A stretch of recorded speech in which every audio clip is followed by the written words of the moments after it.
Praise the Lord, young people, and good evening. We bring greetings to you in the name of our Lord and the victorious name of our Lord and Savior Jesus Christ. Praise the Lord. యవనస్తులందరికీ శుభములు. ప్రభువైన యేసుక్రీస్తు వారి యొక్క ఘనమైన విజయవంతమైనటువంటి నామములో మీ అందరికీ శుభములు తెలియజేస్తున్నాం. What a privilege it is for all of us, despite the challenging scenario in the outside world, we are still able to get connected to the Lord's house and learn of Him and also be taught of Him. ఎంతో క్లిష్టమైనటువంటి పరిస్థితులు మన చుట్టూ ఉన్నప్పటికీ దేవుని యొక్క వాక్యముతో మరియు దేవుని మందిరములో మనము ఒకటిగా చేరి రావడానికి ప్రభు ఇచ్చిన ఈ యొక్క సదుపాయం కొరకై ప్రభుకు వందనాలు. For our evening meditation, may we turn our Bibles to a couple of very famous, well-known passages. First, we'll turn our Bibles to Genesis chapter 39. ఇది దినం యొక్క ధ్యానము కొరకై పరిచయమైనటువంటి వాక్య భాగము ఆది కాండము 39వ అధ్యాయం నుండి కొన్ని మాటలు చూసుకుందాం. Genesis chapter 39, we will read verses 1 and 2 all together. ఆది కాండము 39వ అధ్యాయము మొదటి 2 వచనాలు మనం కలిసి చదువుకుందాం. మొదటి 2 వచనాలు.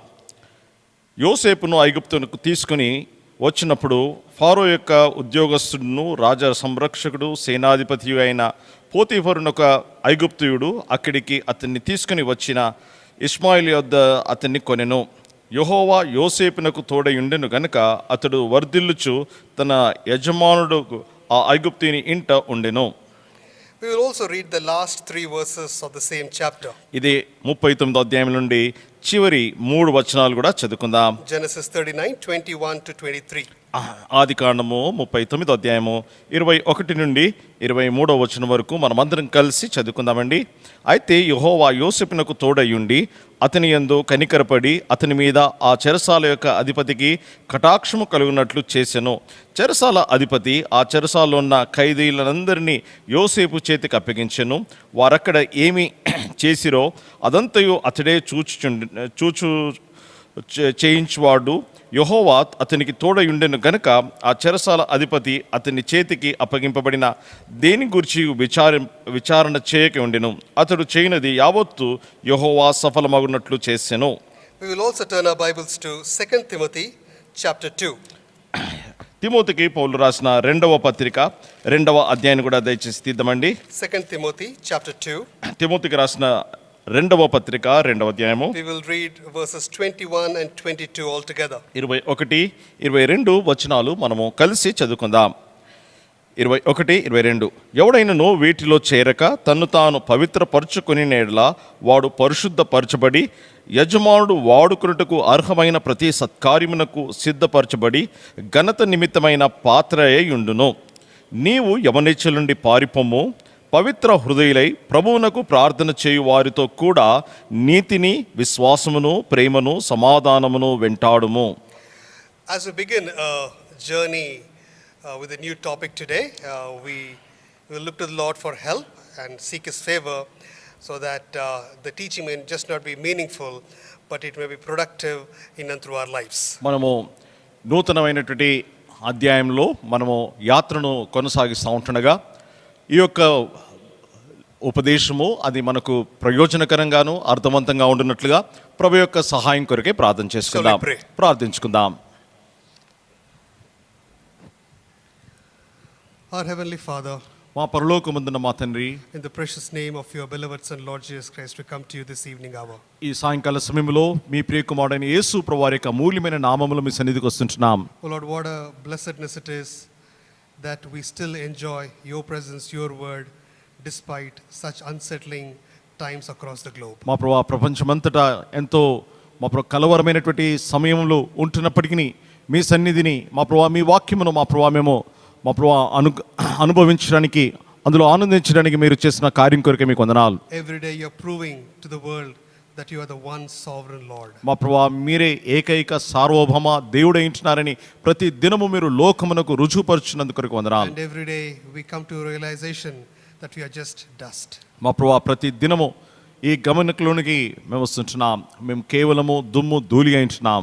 This evening hour, as we begin a study with the young people, we pray that you may empty us, anoint us by your Spirit, and may the Spirit of God Himself have absolute command and liberty as He expresses Himself in and through us. మా ప్రభువా యవనస్తుల మధ్యలో ఈ నూతనమైనటువంటి మా ప్రభువా విషయాన్ని మేము ధ్యానిస్తూ ఉంటుండగా మా ప్రభువా పరిశుద్ధాత్మదేవుడే సంపూర్ణమైనటువంటి స్వాతంత్రమును అధికారము కలిగిన వాడై మా తండ్రి మీ వాక్యం అందించుటకు పూర్తి స్వేచ్ఛను స్వాతంత్రమును మీరే మాకు అనుగ్రహించమని వేడుకొంచున్నాం. Oh God, I accept and we accept that we are epitomes of absolute finiteness and weakness. మా ప్రభువా మేము ఒప్పుకొంచుతున్నాం, మేము సంపూర్ణంగా సంకుచితమైనటువంటి వారమని, మేము తగని వారమని, మా ప్రభువా ఎంతో మితమైనటువంటి వారమని మీ సన్నిధిలో ఒప్పుకొంచుతున్నాం. Oh God, you express yourself in and through this vessels of clay. మా ప్రభువా ఈ మట్టి పాత్రల ద్వారా మిమ్మల్ని మీరు ప్రత్యక్షపరచుకొని ప్రభువా మీరే మహిమ పొందమని వేడుకొంచున్నాం. May we have a glimpse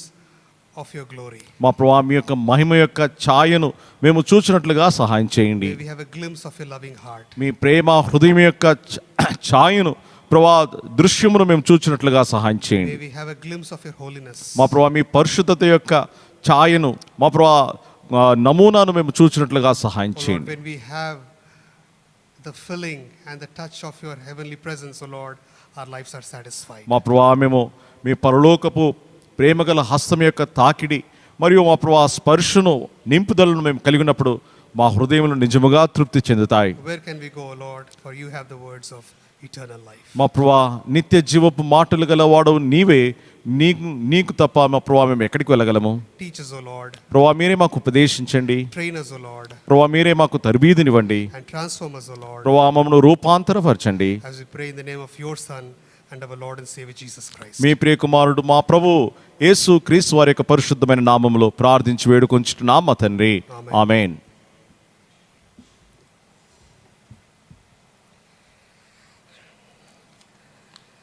I have to accept the fact that when the leadership of this local assembly asked me to start a series, I did not have to battle in my mind as to what I had to share. స్థానిక సంఘం యొక్క పెద్దలు దేవుని వాక్యము పంచుకోమని అడిగినప్పుడు ఏమి పంచుకోవాలో అన్న దాని గురించి నా మనసులో ఎటువంటి పోరాటం కలగలేదు. This was the topic that has been in my heart and in my mind, and I believe that the Lord has kept that for His purpose and for His glory. దేవుడు ఈ యొక్క అంశమును ఈ తలంపులను నా మనసులో ఉంచి ఉంటున్నాడు. కొంతకాలం నుండి తన మహిమ కొరకై, తన యొక్క ఘనత కొరకై, మన క్షేమం కొరకై ప్రభు వాడుకుంటాడు. So today's topic or the beginning of the series would be temptation, the very present reality. ఇది మన యొక్క అంశము శోధనలు ప్రస్తుతం యొక్క వాస్తవమైన విషయాలు అయి ఉంటున్నాయి. Temptation, the very present reality. శోధనలు అవి ప్రస్తుతం యొక్క వాస్తవమైనటువంటి విషయములు. Today we'll take enough time to an extent understand what temptation is all about, lay a foundation so that we can build on it in the weeks to come. ఇంకా ఇది ఈ శోధనలు అంటే ఏంటి, వాటి యొక్క పునాది విషయాలను మనం చూస్తూ గమనిస్తూ రానున్న వారాల కొరకైనటువంటి ఆ విషయాలను మనము ముందుగా నేర్చుకుందాం. This is a generic word specially used among the children of God. ఇది ఒక ప్రత్యేకమైనటువంటి మాట. ఇది క్రైస్తవుల మధ్యలో, దేవుని ప్రజల మధ్యలో వాడబడేటటువంటి మాట. You talk to the young or old, someone who is new in Christ or aged in Christ, everyone says that they have their own set of temptations in their lives. మీరు చిన్నలైనా పెద్దలనైనా యవనస్తులైనా ఎవరినైనా అడిగినట్లయితే వారి జీవితంలో వారికి సంభవించినటువంటి శోధనలు వారు ఎదుర్కొంటున్నారు అని వారు తెలియజేస్తారు. So what is temptation? అయితే శోధన అంటే ఏంటి? I would request if you have a paper and pen handy, please make a note of it. ఇంకా ఒకవేళ మీ చేతిలో దగ్గర పేపరు పెన్ ఉన్నట్లయితే దయచేసి రాసుకోవాలని మనవి చేస్తున్నాను. Temptation, listen to it carefully. శోధన అనే విషయాన్ని దయచేసి జాగ్రత్తగా వినండి, రాసుకునండి. Temptation is a deliberate, intentional bait to draw you away from the word of God.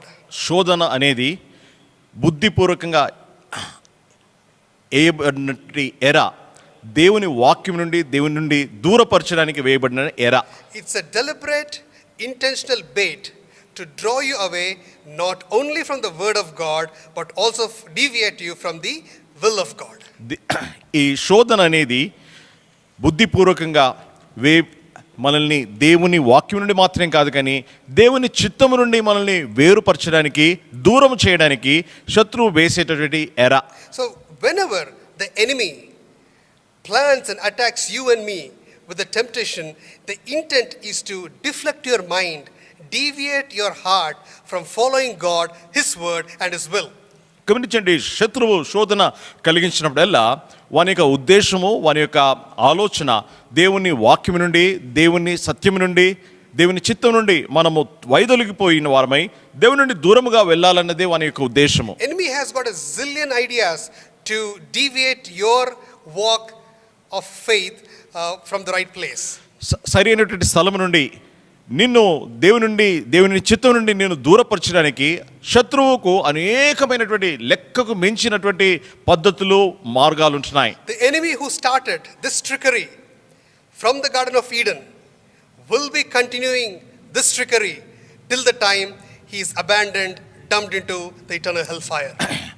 Eden తోటలో శత్రువు ఆరంభించినటువంటి ఈ యొక్క కుయుక్తి, మోసపూరితమైనటువంటి కార్యము వాడు అగ్నిగుండంలో వేయబడే అంతవరకు కూడా ఈ యొక్క మోసపరిచేటటువంటి కుయుక్తితో చేసేటటువంటి ఈ కార్యము జరుగుతూనే ఉంటుంది. Adam and Eve were enjoying not only the fellowship of God but the comfort of Garden of Eden.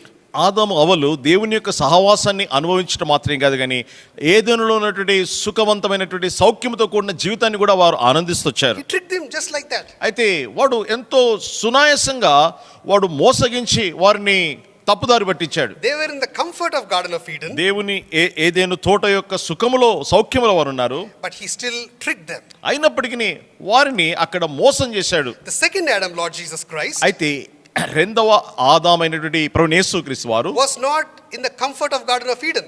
ఆయన ఏదేను తోట యొక్క సౌఖ్యములో, సుఖములో అతను లేడు. He was in the crudeness and the cruelty of the wilderness. అయితే యేసు ప్రభువారు ఎంతో కఠినమైనటువంటి, క్రూరమైనటువంటి ఎడారిలో, అరణ్యములో అతడు ఉంటూ వచ్చినాడు. Even their enemy tried to trap him. అటువంటి సమయంలో, అటువంటి స్థలంలో యేసు ప్రభువారిని శత్రువు శోధించాడు. So enemy holds no bars in terms of attacking God's people. అయితే శత్రువు దేవుని ప్రజల మీద దాడి చేయడానికి వాడు ఏమాత్రం కూడా వెనకాడు వాడు కాదు. The scripture calls us the righteousness of God. దేవుని వాక్యం అంటుంది దేవుని యొక్క నీతి అని.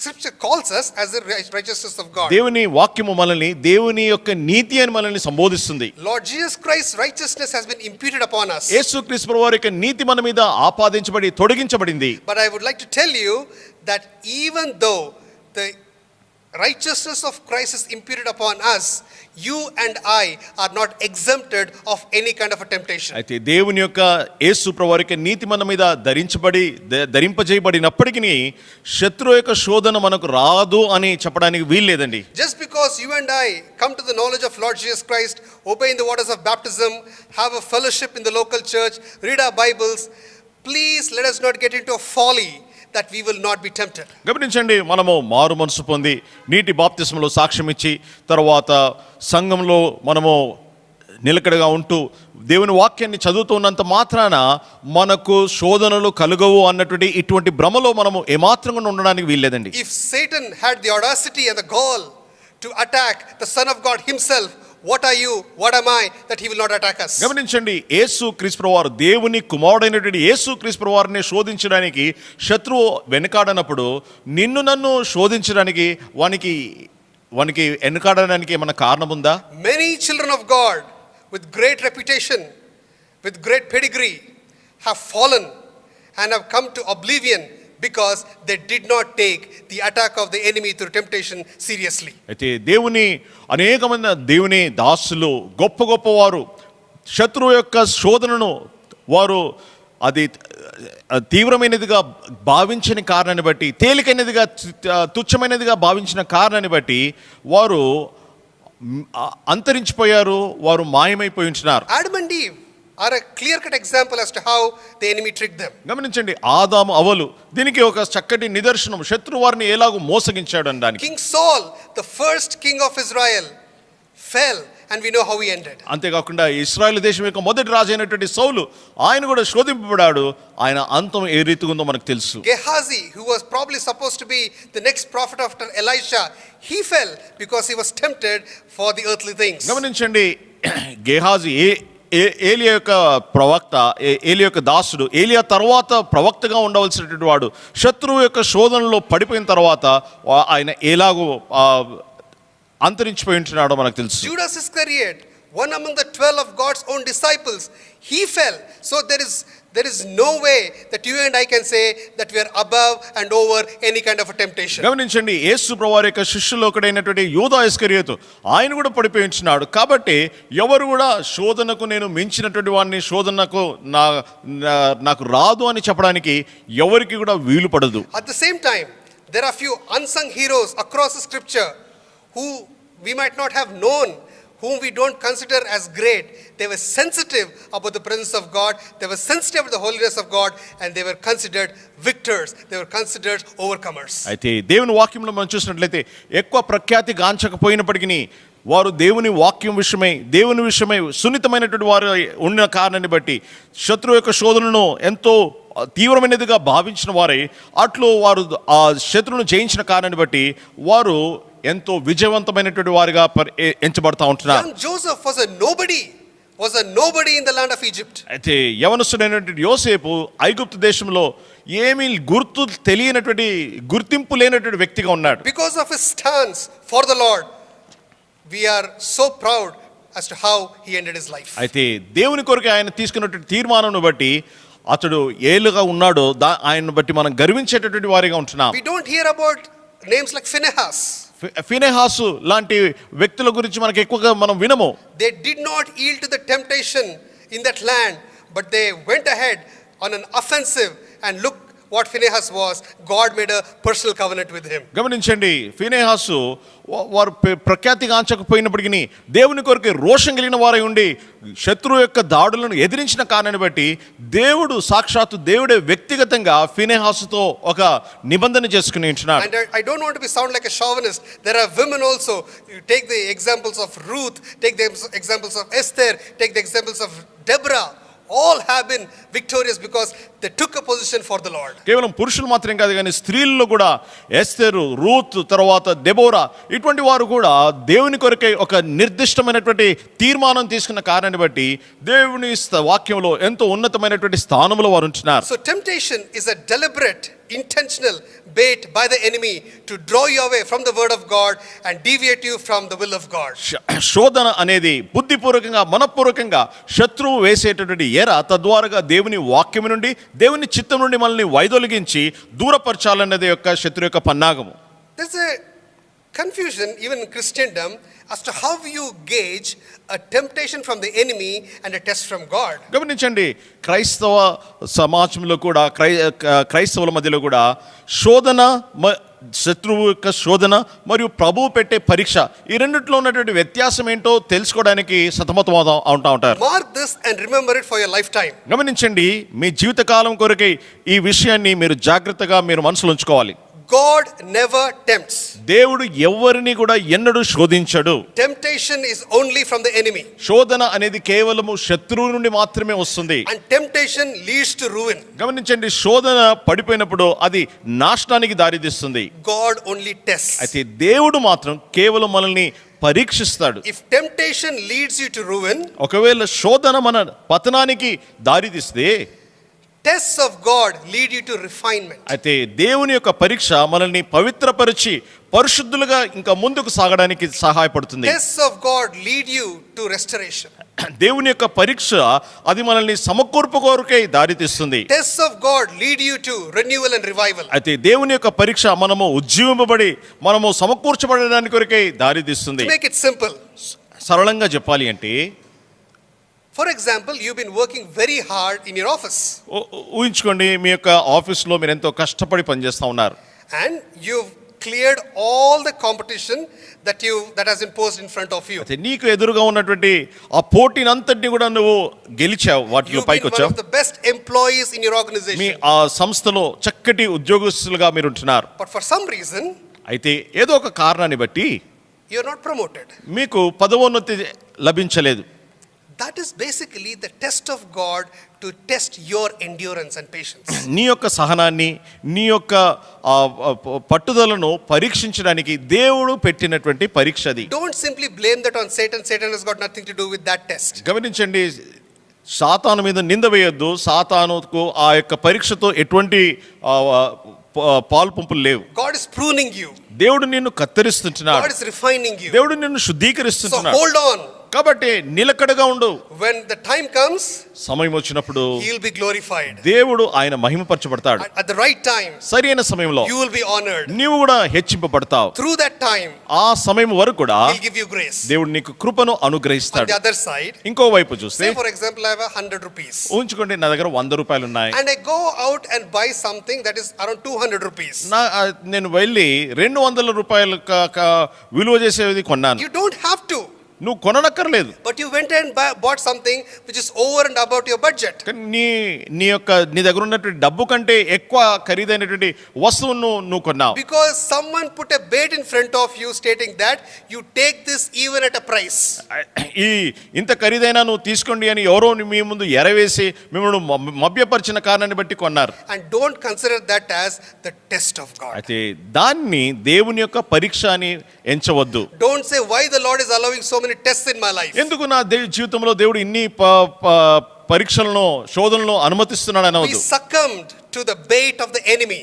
మనమే శత్రువు వేసినటువంటి ఎరకు మనమే లొంగిపోయి పడిపోయి మనము శోధనలో So పడిపోతున్నాం. make it very clear at all times what is the test of God, what is the temptation from the enemy. అయితే కాబట్టి దేవుడు పెట్టే పరీక్ష ఏంటి, శత్రువు పెట్టేటటువంటి శోధన ఏంటి అన్నటువంటి విషయాన్ని మనము తేటగా స్పష్టంగా అర్థం చేసుకోవాలి. And enemy will use temptation against anyone and everyone. గమనించండి, శత్రువు ఈ శోధనను ప్రతి ఒక్కరితోనూ అందరితోనూ వాడు ఈ శోధన శోధిస్తాడు. He doesn't care for your age. గమనించండి, నీ వయసు ఎంతో దాంతో వానికి ఎటువంటి పరిమితి లేదు. He wouldn't say, oh this boy, this girl is young, I will not tempt him. ఈ అమ్మాయి లేకపోతే ఈ అబ్బాయి చాలా చిన్నవారు కాబట్టి వీరిని నేను శోధించను, వీరు మినహాయిస్తాను అని శత్రువు ఎన్నడూ అనుకోడు. In that case Joseph wouldn't have been tempted. ఒకవేళ అలాగైతే యోసేపుకు శోధన కలిగి ఉండకూడదు. He doesn't care for your background. గమనించండి, నువ్వు ఎటువంటి ఎటువంటి కుటుంబం నుండి వచ్చావు అన్న దాని గురించి శత్రువు ఆలోచించాడు. If that was the case, he would not have tempted Christ. ఒకవేళ అలాగున్నట్లయితే క్రీస్తు ప్రభువును శోధించి ఉండేవాడు కాదు. He doesn't care for the culture and the creed that you are from. నువ్వు ఎటువంటి సంస్కృతి నుండి వచ్చావు, ఎటువంటి వ్యక్తిత్వం నువ్వు కలిగి ఉంటున్నావు, దాని గురించి శత్రువుకి ఎటువంటి పట్టింపు He లేదు. doesn't care for the designation that you have. నువ్వు ఎటువంటి హోదా, నువ్వు ఎటువంటి పలుకుబడి కలిగి ఉన్నావు, దాని గురించి శత్రువుకి ఎటువంటి నిమిత్తం లేదు. In that sense, King Solomon, the wisest of all, wouldn't have fallen down. అలాగున్నట్లయితే హోదాను బట్టి శోధన లేకపోతే సొలొమోను రాజుకు శోధన వచ్చే ఉండేది He కాదు. doesn't care for experience. గమనించండి, మన అనుభవం వాడు ఏమాత్రం లెక్క చూడడు. If that was the case, ఒకవేళ అలాగైతే David wouldn't have fallen down.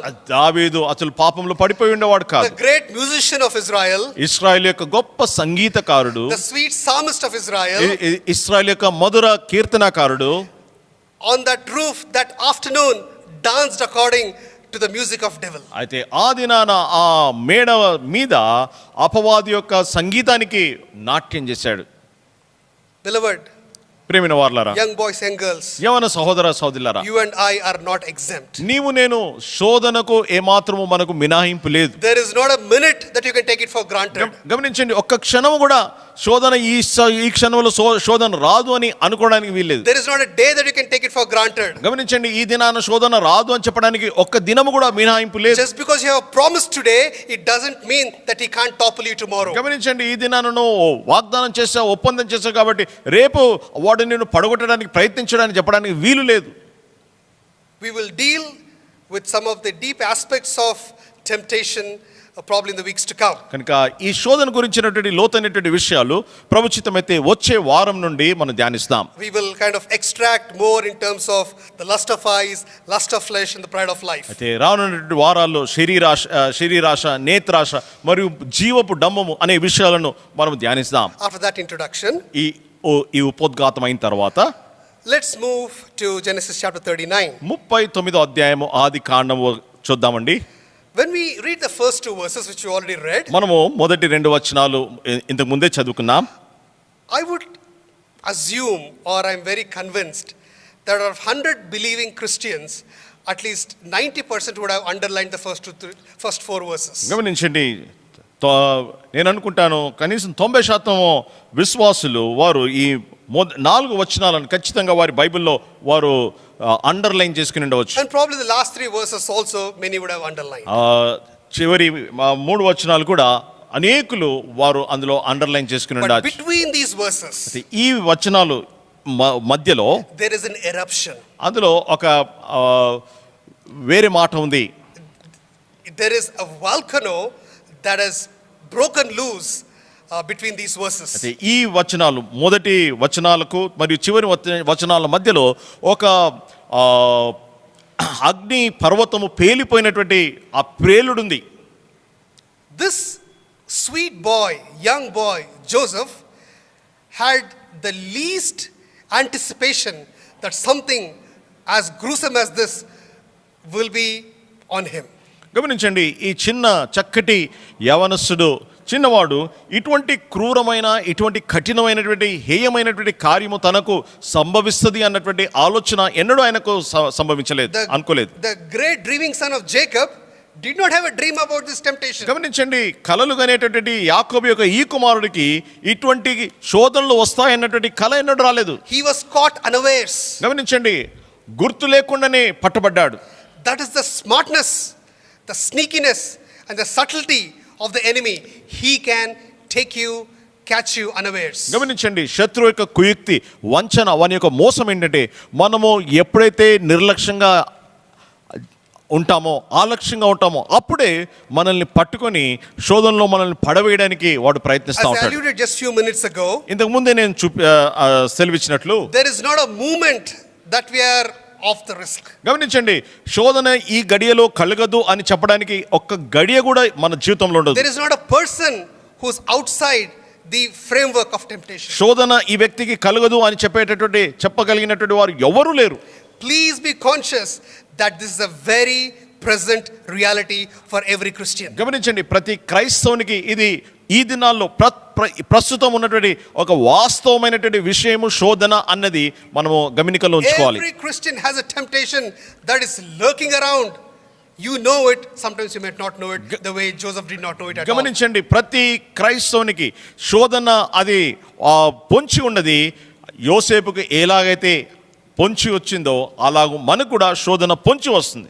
Only by the word of God, only by the help of the Spirit of God, only by prayer, only by fellowship on a regular basis, daily basis, you and I can withstand the wiles of the enemy. గమనించండి, కేవలము ప్రార్థన ద్వారాగా, కేవలము దేవుని వాక్యాన్ని పఠించడం ద్వారాగా, కేవలము పరిశుద్ధాత్మ దేవుని యొక్క సహవాసం ద్వారాగా, సన్నిధి ద్వారాగానే శత్రువు యొక్క దాడులను, శత్రువు యొక్క ఈ శోధన దాడులను మనం జయించగలం. From Genesis 39, ఆదికాండము 39వ అధ్యాయం we'll just take 3 extracts to understand how temptation can be so offensive and so damaging to each one of our lives. గమనించండి, ఈ ఆదికాండము 39వ అధ్యాయం నుండి 3 విషయాలను మనం గమనించి ఈ శోధనలు ఎంత ప్రమాదకరమైనవి, ఎంత తీవ్రమైనటువంటి నష్టాన్ని కలిగిస్తాయో ఆ విషయాలను మనం గమనిద్దాం. Probably all of us have been taught right from our childhood that enemy looks at the weak spots of your life and attacks that so that you may fall down. గమనించండి, చిన్నప్పటి నుండి బాల్యం నుండి మనకు ఈ విషయాలు నేర్పించబడ్డాయి. శత్రువు అయినటువంటి వాడు మనము ఎప్పుడు బలహీనంగా ఉంటామో, లేకపోతే ఏ విషయాల్లో మనము బలహీనంగా ఉంటామో ఆ విషయాల్లోనే వాడు మన మీద దాడి చేసి మనల్ని పడగొట్టడానికి ప్రయత్నిస్తాడన్న విషయం మనకు నేర్పించారు. That is very true. అది వాస్తవం. He is always on the lookout as to when your weak moment comes and he will nail you there. గమనించండి, వాడు ఎప్పటికీ పొంచి ఉంటాడు. ఎప్పుడు మనము బలహీనంగా ఉంటామా, ఎప్పుడు మనము పడిపోయే స్థితిలో ఉంటామా అప్పుడే పడగొట్టడానికి పొంచి ఉంటాడు అపవాది. But that is just one side of the story. అయితే అది కేవలము ఈ విషయంలో ఉన్నటువంటి ఒక భాగం మాత్రమే. But the fact of the matter is, అయితే వాస్తవమైనటువంటి విషయం ఏంటంటే he is capable of eyeing you and attacking you even on your strengths. గమనించండి, మన బలహీనమైనటువంటి వాటిల్లోనే కాదు కానీ మన మనము ఈ విషయాల్లో నేను బలిష్ఠుణ్ణి, బలవంతుని అని చెప్పుకొని గర్వించేటటువంటి ఆ విషయాల్లో కూడా వాడు మనల్ని పడద్రోసి శోధనలో మనల్ని లొంగ చేసుకోవడానికి వాడు శక్తిమంతుడైంటున్నాడు. When we look at Joseph's life, యోసేపు యొక్క జీవితాన్ని చూస్తే he is one of the cleanest and the finest men that the scripture records. బైబిల్లో ఉన్నటువంటి పురుషులందరిలో కూడా ఎంతో చక్కటి సాక్ష్యం కలిగినటువంటి ఎంతో శ్రేష్టమైనటువంటి పరిశుద్ధమైనటువంటి జీవితం జీవించినటువంటి యవనస్తుడితడు. And he is one of the closest human beings that is usually compared to Christ. క్రీస్తు ప్రభువుకు పోలికగా ఉన్నటువంటి వారిలో ఒక సమీపముగా పోలికలు కలిగినటువంటి వ్యక్తి ఇతడు. If you see Joseph and learn from his life, it's basically you are emulating the life of Christ. గమనించండి, యోసేపు జీవితాన్ని మనం చూసినట్లయితే యేసు ప్రభువారి యొక్క జీవితాన్ని చూచి అనుకరించినట్టే. It's a different topic, but I'll just share that and leave it. ఇది వేరే అంశము అయినప్పటికీ నీకు కొన్ని విషయాలు చెప్పి ముగిస్తాను. Like Jesus Christ, who is the begotten Son of Lord Jesus, of God the Father, beloved of God the Father, Joseph was the beloved son of Jacob. గమనించండి, యేసు క్రీస్తు వారు తండ్రి అయినటువంటి దేవుని యొక్క అతి ప్రియమైనటువంటి కుమారుడై ఉన్నాడు. అదే రీతిగా యోసేపు యాకోబు యొక్క అతి ప్రియమైనటువంటి కుమారుడై ఉంటున్నాడు. Like Jesus, he was not only the son, but like Jesus, he was a suffering servant. గమనించండి, యేసు ప్రభువు ఎలాగైతే కుమారుడు మాత్రమే కాదు కానీ శ్రమ నొందినటువంటి దాసుడై ఉంటున్నాడు, అదే రీతిగా యోసేపు కూడా ప్రియమైన కుమారుడు మాత్రమే కాదు కానీ శ్రమ నొందినటువంటి దాసుడై ఉంటున్నాడు. Like Jesus was the savior of the world, Jacob is considered as the savior of Israel, at least the family that he brought from the Canaan land. యేసు ప్రభువారు ఎలాగైతే లోక రక్షకుడై ఉంటున్నాడో అదే రీతిగా యోసేపు కూడా ఇశ్రాయేలు వంశావళిని రక్షించినటువంటి ఆ భయంకరమైనటువంటి ఆ యొక్క కరువు నుండి రక్షించినటువంటి రక్షకుడై ఉంటున్నాడు. Like Jesus Christ, who is the exalted sovereign, Joseph is also the leader, almost the king in the land of Egypt. యేసు ప్రభువారు ఎలాగూ హెచ్చింపబడినటువంటి మహారాజు ఉంటున్నాడు, అదే రీతిగా యోసేపు కూడా ఐగుప్తు దేశం అంతటి పైన హెచ్చింపబడినటువంటి గొప్ప అధికారి ఉంటున్నాడు. So therefore, if Christ was tempted, envy would not spare anything to tempt Joseph as well. గమనించండి, ఒకవేళ యేసు ప్రభువారు శోధింపబడినట్లయితే శత్రువు ఇంకా వానికి ఎటువంటి హద్దులు లేవు, వాడు ఎవరినైనా యోసేపునైనా ఎవరినైనా శోధించగలడు. So when we look into this passage, read this passage, review this passage, గమనించండి, ఈ వాక్య భాగాలను మనము చదివి వీటిని మనము పరీక్షించినట్లయితే we can probably derive that he had a walk that was pleasing. మనము గమనించవచ్చు, అతడు దేవునికి ఇష్టమైనటువంటి ప్రవర్తన కలిగి నడుచుకుంటా ఉన్నాడు. Secondly, రెండవది, his work was pleasing. ఆయన చేసే పని కూడా దేవునికి ప్రీతికరమైనది. Probably it is not said, his words were also pleasing. అంత మాత్రం కాదు, చెప్పబడలేదు, కానీ ఆయన పలికే మాటలు కూడా దేవునికి ఎంతో ప్రీతికరమైనవిగా ఉంటున్నాయి. Basically he was a wholesome person. చెప్పాలి అంటే అతడు సమూహంగా సమిష్టిగా ఒక చక్కటి ఆదర్శప్రాయమైన వ్యక్తిగా ఉంటున్నాడు. So the first point that we'll deal today, first extract from the scripture, ఈ లేఖనం నుండి మనం ధ్యానించే మొదటి భాగం ఏంటంటే, it is the problem of persona or the problem of personality. వ్యక్తిత్వం యొక్క సమస్య. The problem of persona. వ్యక్తిత్వం యొక్క సమస్య.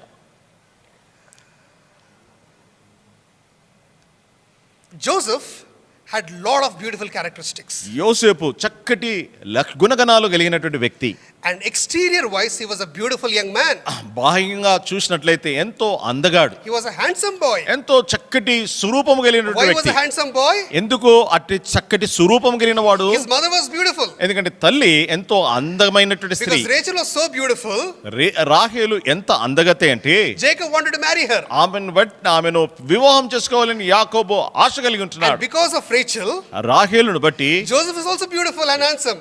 యోసేపు కూడా ఎంతో చక్కటి సౌందర్యం కలిగినటువంటి వ్యక్తి అయి So ఉంటున్నాడు. physically he is handsome.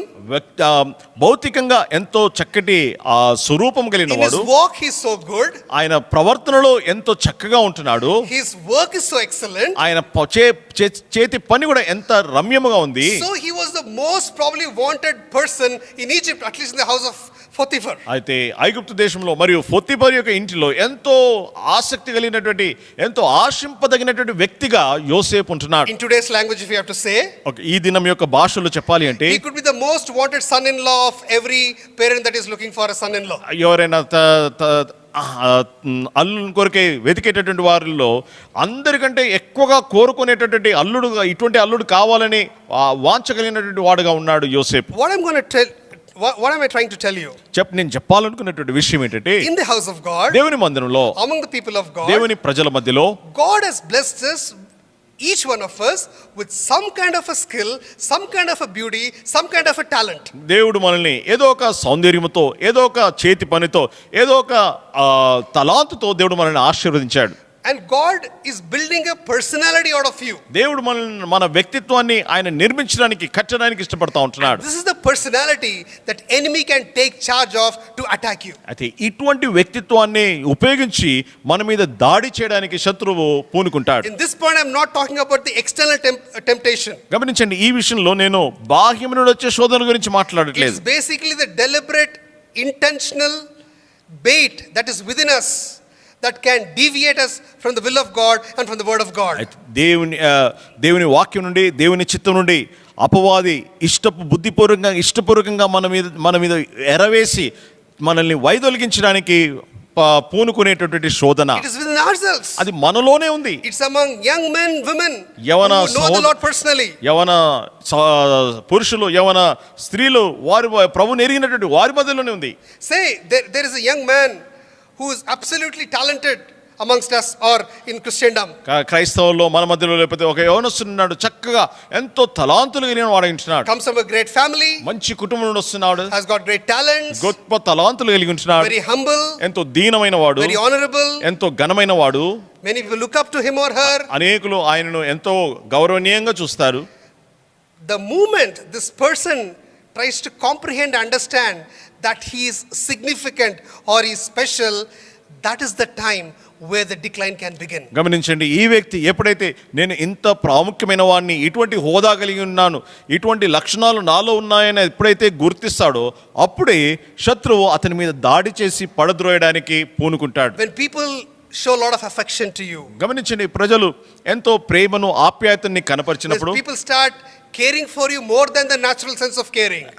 సాధారణం కంటే కూడా అధికంగా ప్రజలు నీ విషయమై పట్టింపు కలిగి, నీ విషయమై ఆప్యాయంగా ప్రవర్తించినప్పుడు, and you come to a point where people start supporting you for certain decisions that the majority would not support you. ఒకవేళ ఎక్కువ మందిని నీకు సపోర్ట్ చేయకుండా ఉన్నప్పటికీ నువ్వు చేసే అటువంటి నిర్ణయాల్లో కొందరు వచ్చి నీకు సపోర్ట్ చేసేటువంటి పరిస్థితులు ఉన్నప్పుడు, ఉదాహరణకు say if I come with absolute torn jeans into a party, గమనించండి, ఒక పార్టీకి చినిగిపోయినటువంటి జీన్స్ వేసుకొని వచ్చాను అనుకోండి, or come to the house of God with torn jeans, లేకపోతే అటువంటి చినిగిపోయినటువంటి రంధ్రాలు ఉన్నటువంటి జీన్స్ తో దేవుని మందిరానికి వచ్చాను అనుకోండి, it is not presentable. గమనించండి, అది మెచ్చదగినటువంటి విషయం కాదు. అది is not the decorum that we have to maintain. కానీ దేవుని మందిరంలో మనం ఎటువంటి ప్రవర్తన కలిగి ఉండాలో అటువంటి ప్రవర్తన కాదు అది. But there will be one or two అయితే ఒకరిద్దరు ఉంటారు, who will say, వారు అంటారు, don't you know 1 Samuel 16:7, మొదటి సమయంలో 16:17 నీకు Lord తెలీదా? does not look at the exterior, Lord looks at the interior. దేవుడు పై రూపమును చూడడు కానీ హృదయమునే లక్ష్య పెట్టు వాడై ఉన్నాడు. Don't change for others. వేరే వారి కొరకు వేరే వారి కొరకే నువ్వు మార్పు పొందొద్దు. నువ్వు ఎట్లున్నావో అలాగనే ఉండు. Be yourself. కనుక నువ్వు ఎట్లున్నావో అదే రీతిగా ఉండు. What the Bible says? దేవుని వాక్యం ఏమంటుంది? Imitate Christ. క్రీస్తును వెంబడించు. What does the world say? లోకం ఏమంటుంది? Be yourself. కనుక నువ్వు ఎట్లున్నావో అదే రీతిగా జీవించు. Are you seeing the deviation from the will of God? గమనించండి, దేవుని చిత్తం నుండి వైదొలిగే ఆ విషయాన్ని మీరు గమనిస్తున్నారా? Are you seeing the deviation from the word of God? దేవుని వాక్యం నుండి వైదొలిగిపోయేటటువంటి ఆ విషయాన్ని మీరు గమనిస్తున్నారా? When a person starts assimilating and understanding and comes to a point that he or she is significant, గమనించండి, ఒక వ్యక్తి నేను ప్రాముఖ్యమైనటువంటి వాడిని అన్నటువంటి విషయాన్ని గుర్తించి అటువంటి ఆ గమనికల్లోనికి వచ్చినప్పుడు, there is a degradation in terms of his or her faithfulness to God. దేవుని విషయంలో తనకున్నటువంటి విశ్వాసతలో ఖచ్చితంగా క్షీణత ఆరంభమవుతుంది. There is a decline in a person's fruitfulness. వ్యక్తి యొక్క ఫలవంతమైన జీవితంలో ఖచ్చితంగా తరుగుదల అనేది ఉంటుంది. And the focus is not on things up above, but focus is about self and gain of self. అయితే పైన ఉన్నటువంటి వాటి మీద దృష్టి ఉండదు కానీ స్వయం మీద, ఇహలోక సంబంధమైన వాటి మీద దృష్టి ఉంటుంది. This is prevalent in the churches today. ఇది సంఘాల్లో ఇది అది ఎంతగానో ప్రబలిపోయి ఉంది. This is a very very subtle problem.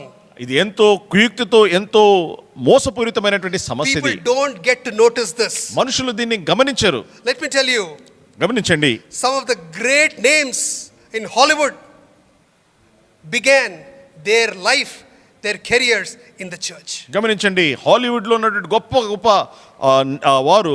వారు దేవుని మందిరంలో వారి యొక్క జీవితాన్ని ఆరంభించారు. Where did Michael Jackson start his singing?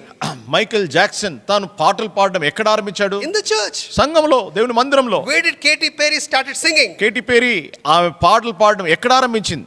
Parents are preachers. తల్లిదండ్రులు బోధకులు In the church. సంఘంలో. Where does the so-called great Brad Pitt start his life?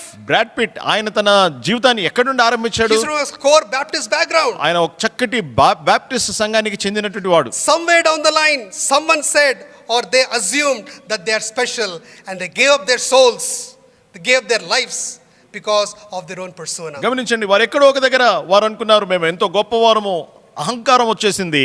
దాన్ని బట్టి వారి ఆత్మలను వారు అప్పగించుకున్నారు అపవాదికి. When this attitude creeps into us, ఎప్పుడైతే ఇటువంటి వైఖరి మనలోనికి we ప్రవేశిస్తుందో become like coins. మనము ఒక నాణ్యం వల్ల మారిపోతాం. One side, ఒకవైపు it is other centeredness, వేరే వారిని కేంద్రంగా కలిగి ఉంటాం. and the other side, ఇంకొక వైపు it is self-centeredness. మనమే గురి కలిగి ఉంటాం. You get it? అర్థమవుతుందండి? You and I become like coins. One side it's other centeredness, this side is self-centeredness. గమనించండి, అలా ఉన్నట్లయితే మనము ఒక నాణ్యాన్ని పోలి ఉంటాం. ఒకవైపు ఇతరులను సంతోషపరచడానికి, ఇంకొక వైపు మనల్ని మనం సంతోషపరిచే You may జీవితం. be greatly valuable to the world. లోకానికి మీరు ఎంతో విలువైనటువంటి వారై ఉండవచ్చు. You may be greatly valuable to the wickedness of this world. ఈ లోకం యొక్క దుష్టత్వంలో విషయంలో మీరు ఎంతో విలువైన వారుగా ఉండవచ్చు. But you start losing your spiritual intrinsic value. అయితే మీ ఆత్మీయమైనటువంటి ఆ విలువను మీరు కోల్పోతారు. You are losing your intrinsic spiritual value. మీలో ఉన్నటువంటి ఆ ఆత్మీయమైనటువంటి ఆ విలువను మీరు కోల్పోతారు. My brother, my sister who is watching this broadcast, are you losing your value in Christ? సహోదరి ఎవరు అయితే ఈ యొక్క బ్రాడ్కాస్ట్ ని గమనిస్తున్నారో చూస్తున్నారో, మీరు మీ విలువను మీరు పోగొట్టుకుంటున్నారా? Are you all set up because you are drawing attention from man? మనుషులు అందరూ నన్ను చూస్తున్నారు, నన్ను గమనిస్తున్నారని మీరు మోసమైనటువంటి స్థితిలో ఉంటున్నారా? If you're talking to someone who is encouraging you to deviate from the line of God or from the walk of faith, please stop that. గమనించండి, ఎవరైనా మిమ్మల్ని దేవుని వాక్యం నుండి, దేవుని యొక్క మార్గం నుండి తొలగిపోయడానికి మిమ్మల్ని ప్రేరేపించినట్లయితే అటువంటి వారి నుండి దూరంగా ఉండండి. If you're texting someone who is so much fascinated by you, please stop it. గమనించండి, మీరంటే ఎంతో పిచ్చిగా ఉన్నటువంటి వారికి మీరు టెక్స్ట్ చేస్తూ ఉంటే అటువంటి విషయాల నుండి మీరు తొలగిపోండి. Please try to understand that these kind of people and these times will not only draw you away from Christ, but they will blow your spiritual life. గమనించండి, ఇటువంటి సమయాలు, ఇటువంటి వ్యక్తులు మీ ఆత్మీయ జీవితాన్ని పాడు చేయడం మాత్రమే కాదు కానీ దేవుని నుండి మిమ్మల్ని దూరపరిచి నాశనం చేసేటటువంటి వారు ఉంటున్నారు. I know of a young man. ఒక యవనస్తుడు నాకు తెలుసు. This was probably more than 5 years ago. 5 సంవత్సరాల క్రితం జరిగిన విషయం ఇది. A fantastic boy. ఎంతో చక్కటి యవనస్తుడు. A great family he comes from. ఒక చక్కటి కుటుంబం నుండి వచ్చిన వాడు. A very godly background that he has.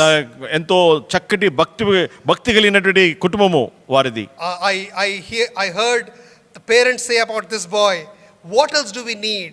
We don't care if he has a job or not, as long as he is in Christ. We are so happy, we are so proud of him. తల్లిదండ్రులు ఆయన గురించి, ఆయనకు ఉద్యోగం ఉన్నా ఉద్యోగం లేకపోయినా మాకేం పట్టింపు లేదు, ఎంతకాలం అయితే క్రీస్తులో ఉంటాడో అంతే చాలు మాకు అని తల్లిదండ్రులు సాక్ష్యం ఇచ్చారు ఆయన గురించి. Sweet boy, he was a wonderful boy. చక్కటి యవనస్తుడు, చక్కటి వ్యక్తి. Wherever he went, he ensured that he stood as a testimony for God. ఆయన ఎక్కడికి వెళ్ళినప్పటికీ క్రీస్తు కొరకే, దేవుని కొరకు సాక్షిగా నిలబడి ఉండాలి అనే దాని గురించి ఆ పట్టింపు కలిగిన వాడు. And he was excelling in every aspect of his life. తన జీవితంలో ప్రతి విషయంలో అతడు ఎంతగానో పైకి వస్తా ఉన్నాడు. And as he was growing, ఆయన ఎదుగుతా ఉన్న కొలది both spiritually and also in the secular world, ఆత్మీయంగాను మరియు ఈ లోక రీతిగా కూడా ఎదుగుతా ఉన్నప్పుడు he got into the problem of persona. ఆయన వ్యక్తిత్వపు ఆ యొక్క సమస్యలో చిక్కుబడ్డాడు. People started admiring him. ఇంకా మనుషులు ఆయన ఎంతగానో హెచ్చించి మెచ్చుకోవడం ఆరంభించారు. Started flattering him. ఇంకా మనుషులు ఆయన ముఖస్థితి చేయడం ఆరంభించారు. People started talking to him. ఆయన గురించి ఎక్కువగా ఘనంగా మాట్లాడడం People ఆరంభించారు. started texting him. ఇంకా మనుషులు ఆయనకు టెక్స్ట్ చేస్తా ఉంటున్నారు. Slowly the spiritual eyes of his started becoming dim. మెల్లమెల్లగా ఆయన ఆత్మీయ జీవితము అది సన్నగిల్లుతా ఉంది. There was a compromise on his quiet time. తన మౌన ధ్యాన సమయంలో సమయం There was తక్కువైపోయింది. a compromise on his church life. తన సంఘ జీవితంలో రాజీ పడతా ఉన్నాడు. Why? ఎందుకని? He was intoxicated by his own personality. తన సొంత వ్యక్తిత్వముతో అతడు మత్తుతో నిండిపోయి ఉంటున్నాడు. Amidst all, there was one girl who drew his attention. అయితే వారందరిలో ఒక్క అమ్మాయి ఆయన వైపు ఆకర్షితురాలైంది. Talking, texting, just like crazy. ఇంకా వారు, It's a true story. ఇది నిజంగా జరిగినటువంటి విషయము, వారిద్దరు ఒకరితో ఒకరు మాట్లాడుకుంటా ఉన్నారు, మెసేజ్లు చేసుకుంటా ఉన్నారు. And it started with a very spiritual note. అది చక్కగా ఆత్మీయమైనటువంటి రీతిగానే ఆరంభమైంది. Suddenly that girl said, ఇంకా అకస్మాత్తుగా ఆ అమ్మాయి అంది, why can't we get married? అయ్యా మనం వివాహం ఎందుకు చేసుకోకూడదు? And the next talk was, దాని తర్వాత ఉన్నటువంటి విషయం ఏంటంటే, we'll pray about it. మనం దాని గురించి ప్రార్థన చేద్దాం. The decision has already been taken. వారు నిర్ణయం తీసుకొని ఉన్నారు ఇప్పటికే. And the later part is, let's pray about it. ఇంకా దాని తర్వాత అంటున్నారు, ఈ విషయంకై మనం ప్రార్థన చేద్దాం. Then when they opened the scriptures, లేఖనాలు వారు తెరిచినప్పుడు it was just a research time to find some verse for their future. కనుక వారి భవిష్యత్తు కొరకై ఏదైనా చక్కటి వచనము వెతకడానికి కొరకైనటువంటి అన్వేషణ సమయం అది. When they knelt on prayer, వారు మోకరించి ప్రార్థించినప్పుడు it was just a time to pray for each other because they were intoxicated. అయితే ఆ మోకరించి ప్రార్థించే సమయంలో వారు ఒకరి గురించి ఒకరు మితిమీరి వాళ్ళ మనసు నిండగా వారు ఉన్నారు కాబట్టి వారు ఒకరికొకరు ప్రార్థన చేసుకుంటున్నారు. Why? ఎందుకని? I'm not talking about the person who asked him to get married. గమనించండి, ఆ వివాహం చేసుకుందామని చెప్పిన ఆ వ్యక్తి గురించి మాట్లాడట్లేదు. This young man ఈ who was యవనస్తుడు, full of himself, తన అహంతో నిండినటువంటి ఈ యవనస్తుడు was being led to spiritual bankruptcy. అతడు ఆత్మీయ క్షీణతకు నడిపించబడ్డాడు. He was defeated. ఓడిపోయాడు. God had to break him. దేవుడు ఆయనను నలగొట్టవలసి God, వచ్చింది. because in his love, he had to break the relationship. అయితే దేవుడు తన ప్రేమను బట్టి తన ఆ యొక్క సంబంధాన్ని అతడు తెగ నరకాల్సి వచ్చింది. But he lost a lot of ground. అయితే ఎంతగానో నష్టపోయాడు కూడా అతడు. He lost a lot of time. ఎంతో సమయాన్ని పోగొట్టుకున్నాడు. It took a lot of time for him to come back to the position God wanted him to be in. దేవుడు ఆయన ఏ స్థితిలో ఉంచాలో ఆ స్థితికి చేరడానికి ఎంతో సమయం పట్టింది. Beloved, ప్రియమైన వారలారా, humble request.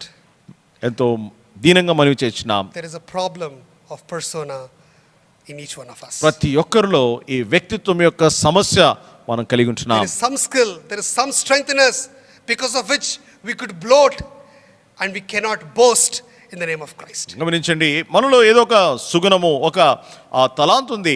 క్రీస్తులో దాని గురించి మనము అతిశయపడడానికి వీల్లేదు. But the great young Joseph, అయితే ఈ గొప్ప యవనస్తుడైనటువంటి యోసేపు, he could have succumbed, he could have been victim to this.